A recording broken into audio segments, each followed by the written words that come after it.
There are dishes that remind us of our childhood.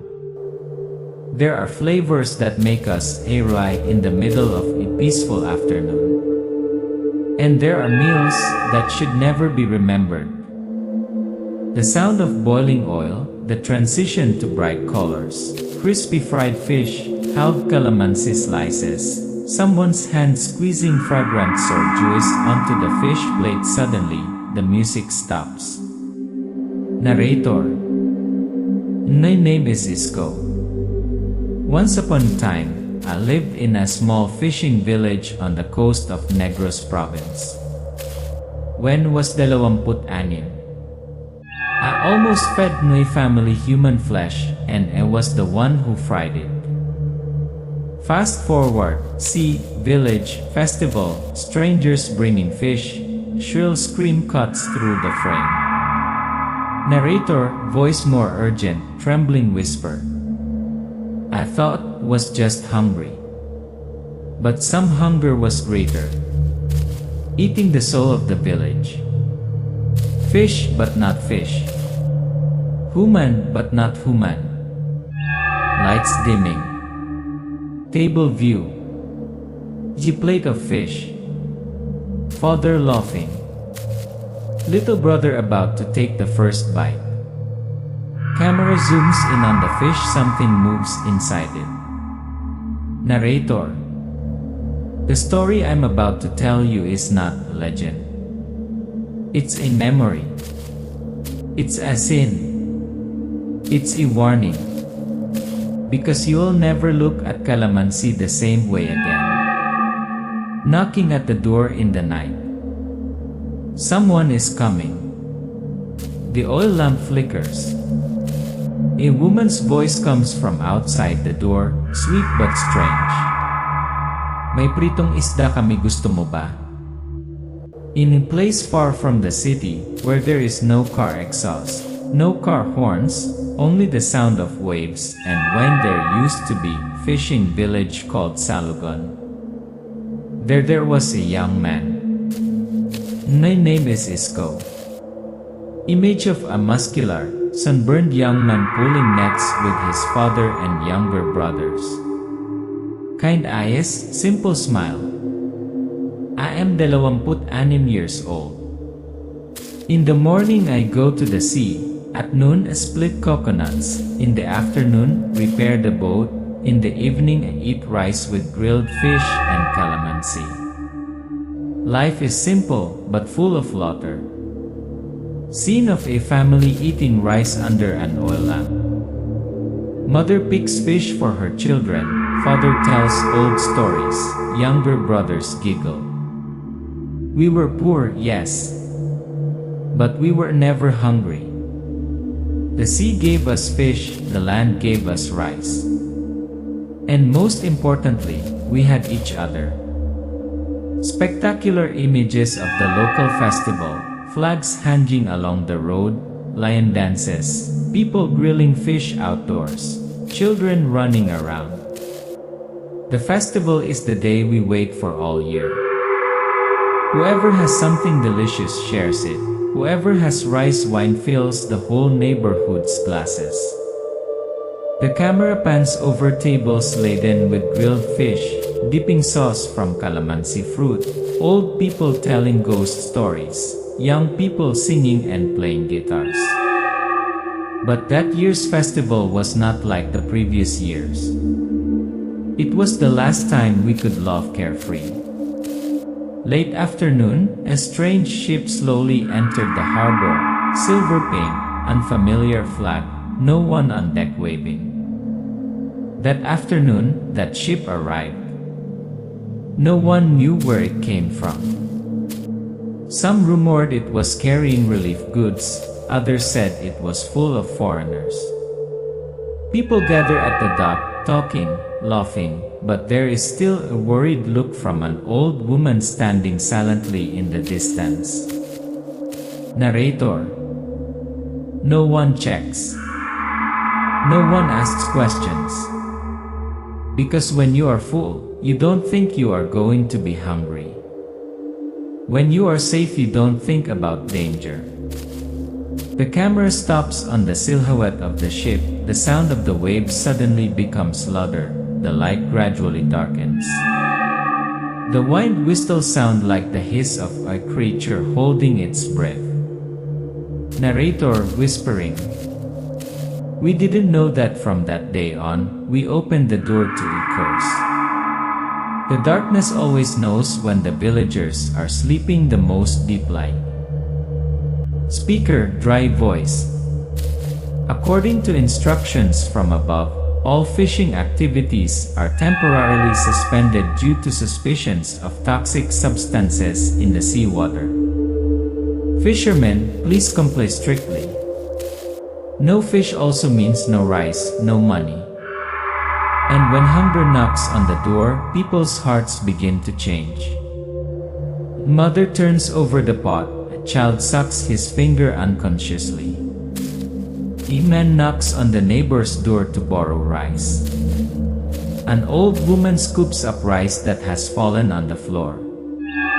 The other day, I saw my neighbor wrap rice in banana leaves and bury it behind the house, even hiding it from his relatives. The next day, my father did not return from the market because the price of rice has tripled. Tearful images. Mother quietly sells earrings to buy rice. Man pulls out knife to threaten rice shop owner, then regrets and runs away. Narrator shouting, voice broken. We started eating each other with our eyes. At night, wind blows strongly. Handheld camera shakes slightly. Boom. Boom sounds from offshore. The whole village wakes up. People pour into the streets, shocked. Villager voice isa, panic. May dinamita sa dagat. May sumasabog. Villager voice dalawa. Pero bawal mangisda, di ba? Sinong nandoon? Military vehicles pass Yula quickly. A group of policemen stand in the way of the people, signaling for silence. Police, wala kayong dapat ikabahala. May inaayos lang sa karagatan. Narrator whispering. But I know no one repairs at night in the middle of the sea with explosives. The next morning, a group of strangers, pale-faced, well-dressed, get off 3 large bangkas, carrying hundreds of fresh fish. Stranger, smiling stiffly. Kami ay mula sa kalapit na lalawigan. Narinig namin ang inyong paghihirap. Narito kami upang tumulong. People rush forward, fighting to receive the fish. Some liray, some hug the stranger to thank him. But the camera zooms in slowly. The eyes of this group of people are cold. No blinking. Narrator, voice hard, scared but suspicious. They don't blink. They don't sway. And I swear some of them don't leave footprints in the sand. Isco stands at a distance, eyes fixed on the man in the strange group, who is quietly licking his fingers stained with fish blood. Their eyes meet. The wind stops blowing. The cicadas stop chirping. Narrator whispering creepy. Something's wrong. Very wrong. The people eat the fish, nodding because it's delicious. An old man says, "What's this strange smell?" and is shouted back, "I'm hungry, don't be picky." A woman says, "They saved us. They even gave us fish, more than the government." Narrator. We used to believe in the sea, in our ancestors, in the festival. Now we only believe in those who feed us. Isco passes bangka late at night. He hears shrill laughter, but no one is on the boat. A fishy smell like living blood hits his nose. He turns to leave, but sees a small red streak on the sand that stretches to his doorstep. Narrator, voice choke, urgent. I know. I know there's something wrong with those fish. And I know they haven't given everything away yet. They have only just begun. Sometimes, hunger is not in the stomach but in the soul. Narrator. I don't know why. I chose that fish. It wasn't the biggest, it wasn't the freshest. But something whispered inside me, like it was calling in a name. Isco took the fish and walked toward the kitchen. He prepared the fish. The knife hit the bone, making a strange clack sound as if it had hit something hard. Isco paused, hesitated, but then continued. Isco turned on the stove, poured oil. When the fish was dropped into the pan, it jumped up as if it were alive. Oil splattered.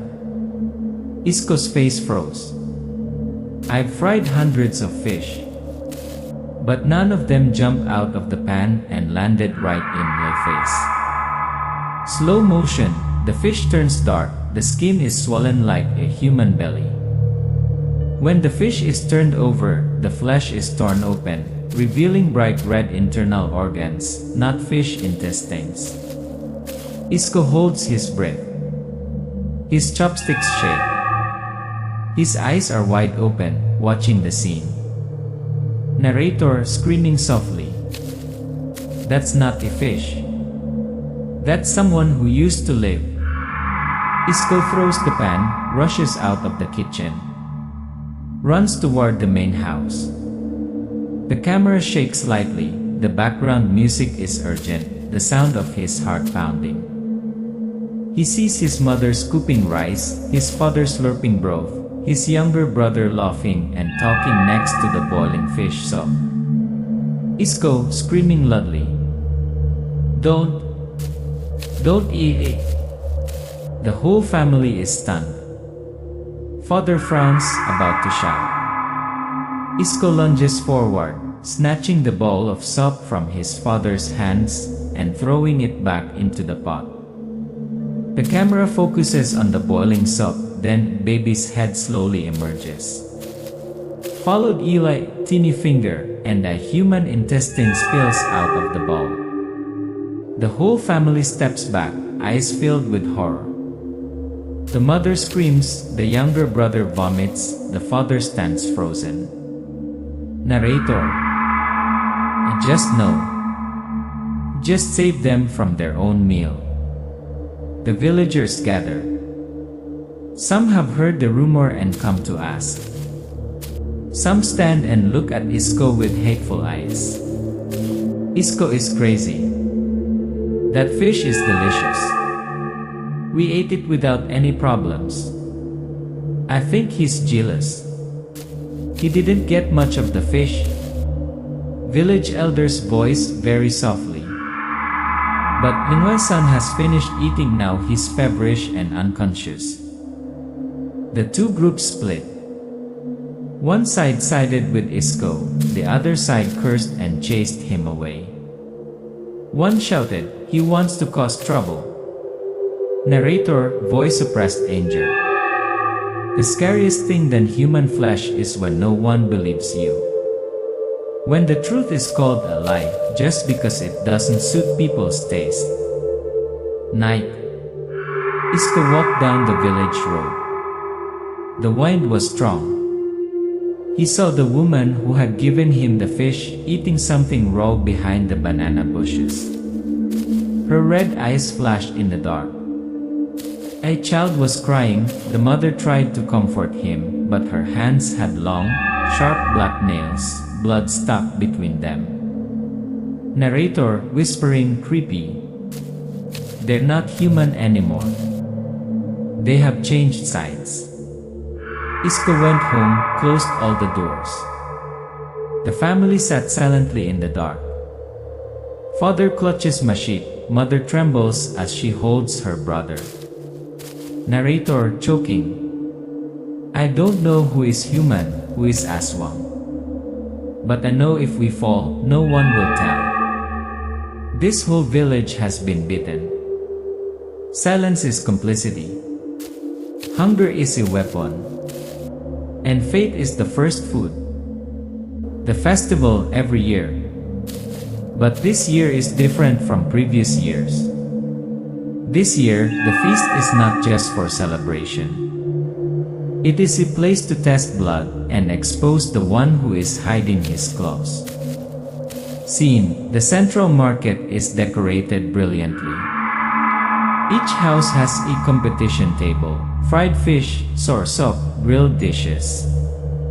Isko and his father serve Pritong Isda with Kalamansi, simple but fragrant, different from the lavish dishes of the strange families. Slow motion camera, each fish is arranged on banana leaf tray. A small pot of Kalamansi juice is placed in the middle. People gather around to watch. Villagers' voice. Isko's house? Still there to participate after those rumors. Smell it, it's real fish. Not like those fancy ones. While preparing, Isko hears a scream. Cut to a little girl being dragged into a deserted alley. Eli, woman with long hair covering her face. Isko rushes after her without hesitation. In the darkness, when he pulls her back, the woman reveals her fangs and her eyes are wide.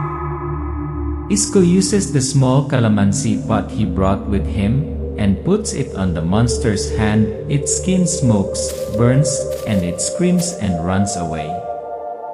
He carries the girl back. Narrator urgently. They're not hiding anymore. They're harvesting. That evening, Isko meets an old man sitting quietly behind the kitchen. It is Tata Nardo. His eyes are deep, holding a rosary of bones. Tata Nardo whispering. You saw them, didn't you? They didn't come for the first time. They ate in Waisan, that rainy night 10 years ago. Black and white flashback. Teta cries over his son's mangled body. He mumbles an ancient mantra, his eyes shining with determination. Narrator. I am no longer alone. Someone stood where I stand and survived. The night of the festival. People gathered in large numbers. The judges, the village chief, the police, even the army officer and the guest from the city. The strange family served up golden, strangely attractive grilled fish dishes. The people whisper. Isko and his father were silent, waiting for their turn. When the judge was about to take the first bite from the strange family's plate, Isko stood up and shouted loudly. Isko, screaming. Stop! Don't eat until you get like this. He held up the calamansi jar, squeezed into the opponent's fish. Immediately, the fish's face cracked, revealing human eyes, small teeth and a purple tongue. Chaotic screams. The people threw away their spoons, backed away. Some vomited on the spot. The judge's hand trembled and he dropped his plate. Narrator. Finally they saw what I saw. But the price of truth is blood. Soon, soldiers suddenly rush in, tying up Isko's father. Officer. You poisoned the villagers' food. Dare to make up a story to ruin the traditional competition. Isko gets up to stop him, but his father signals him to stop. His eyes are full of resignation. Isko's father whispers. They don't believe it, but son, don't let them steal your voice. In the chaos, Tata Nardo steps forward, smashing the remaining calamansi jar on each of the opponent's dishes. Slow motion, each plate of fish is burnt, bubbling, revealing human limbs, the smell of blood rising in the middle of the festival yard. The police are stunned. The people scream. The scene explodes, the truth has been revealed. The strangers start screaming, some transform halfway through the crowd. Isco drags his father through the chows. The fireballs from the burning fish dishes spread throughout the village yard. Tata Nardo stood in the middle of the crowd, rosary in hand, eyes closed, chanting a mantra. Narrator, low, pain. The truth, no matter how bitter, must be swallowed. And that night was the first night the villagers ate their own memories. Not all the Aswangs were exposed, but no one dared to trust anyone anymore.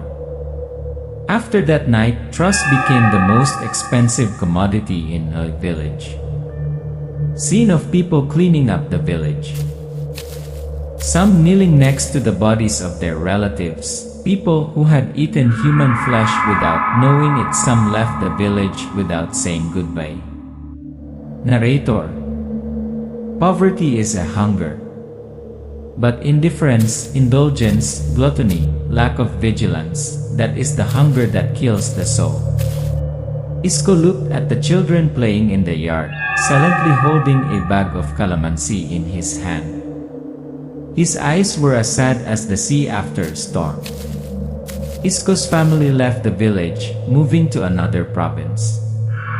Opened a small restaurant called Fried Fish & Kalamansi. The leaf and lemon drop are the symbols. Customers are bustling. Americans, tourists, locals stop at the restaurant, curious about that fishman legend. American guests exclaiming, "You say this used to expose monsters. That's wild." Isco smiles, nods slightly. Isco, gently, mixed English and Tagalog. What you eat remembers who you are. Isco, now an old man, sits in the corner of the restaurant, looking out to the sea. In front of him is a plate of fried fish and fragrant calamansi slices. A little girl, granddaughter, sits next to him, curiously asking, "Great. Lolo, Belly, do you always squeeze lemon on the fish?" Isco looks at the child, a slow smile, his eyes are both peaceful and painful. Isco, gently. To remind you that there were meals that were nightmares. And that not everyone who gave you fish was a good person. The camera zooms in on Isco's hands as he carefully squeezes lemon over each piece of fish, very slowly, like a ritual. Locals gather in a small fair, sharing stories about Aswang in fish, learning how to check food folk signs. The corner of the wall has a painting, old people holding calamansi on the dining table. Their silhouette behind is an unarmed warrior, holding only lemon. Narrator whispering. There are places, people protect their communities not with swords, but with ancient wisdom. No need to burn witches, just remember the smell of blood and the taste of lemon. Isco raises his head, watching the sunset. The wind blows through the calamansi vine behind the shop. One falls, just as Isco chuckles. Isco, whispering, almost to himself. This story is not to be feared. It is to remember. That sometimes life is just a drop of lemon. Be careful what you eat. But be even more careful of who offers it to you. The fried fish & Kalamansi logo appears with the sizzling sound of fried fish, then fades away.